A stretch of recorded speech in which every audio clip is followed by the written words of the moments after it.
Hey everyone, this is Mike. Welcome back to Miskatonic Investigations. Today we're going to talk about UFOs and alien abductions in New York and specifically in Manhattan.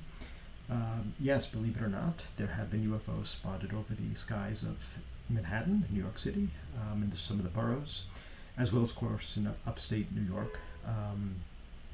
People think that alien visitations and UFOs and certainly abductions tend to take place in more remote areas, and often they do. Of course, you would think that with the technology that any aliens could have to come here, they could certainly hide, no matter where they were, even in an overpopulated city. In fact, New York has had its share of UFO sightings and alien abduction reports. Again, you think that in a skyscraper in a tall building you'd be safe. You're one among many, and you're not kind of isolated and alone and off by yourself. But apparently, that people have reported being abducted on bridges and skyscrapers, on the water, walking on the street, and people have seen again UFOs or at least lights in the sky.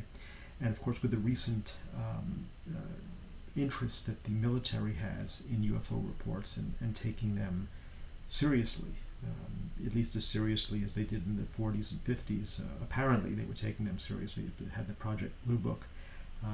Some people say they didn't take them seriously. Some people said they did, at least originally. But I'm not going to go so far as to say that New York, especially New York City, is a hotbed of alien activity, at least no more and certainly no less than anywhere else. But yes, you will find many stories of UFO sightings and abductions in the Big Apple, and among the tall buildings and historical places of New York City and the boroughs of Brooklyn and Queens, and Staten Island and the Bronx, and of course all places out on Long Island and up in Westchester. And so I'm not going to mention any specific stories. You can read about them. But these can be quite frightening and upsetting and leave long-lasting memories and trauma. And so unfortunately, there's not much that you can do to prevent yourself from being abducted if you are targeted by aliens.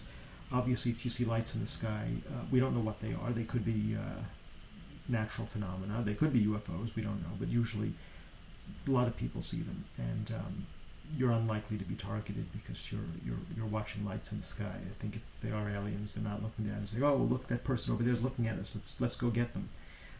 They have their own reasons for why they do what they do that we might never know. But once you are identified and targeted and tagged as a person of interest for these beings, there's little that you can do.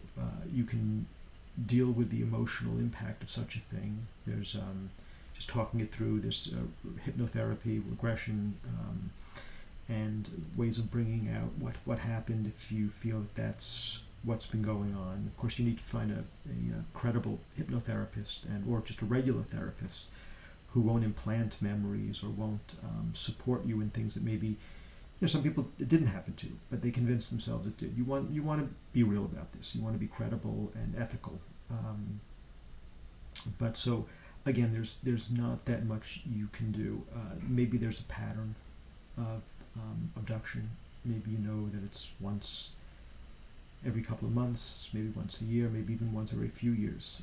Maybe there's a certain day or time you can keep track of that, and then perhaps have people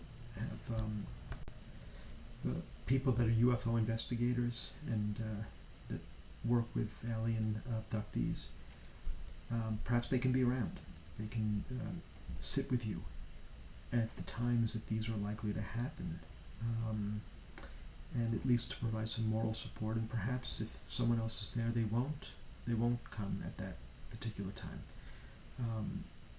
Perhaps there's some hypnotic embedded message that can be implanted so that when you are taken, you can communicate something, pre-planned message to these intelligences, these extraterrestrial intelligences, that might have some kind of an impact. We just don't really know. We're dealing with new territory here.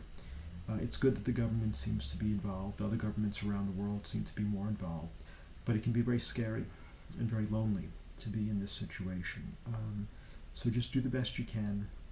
There are some things that you can do. I'd be happy to talk to you about it if you or someone you know thinks that might be happening to you.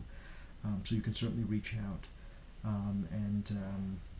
Again, just being in a big city does not necessarily make you safer. That can happen anywhere at any time and to anyone. I hope you found this interesting and beneficial, and I will see you in the next video.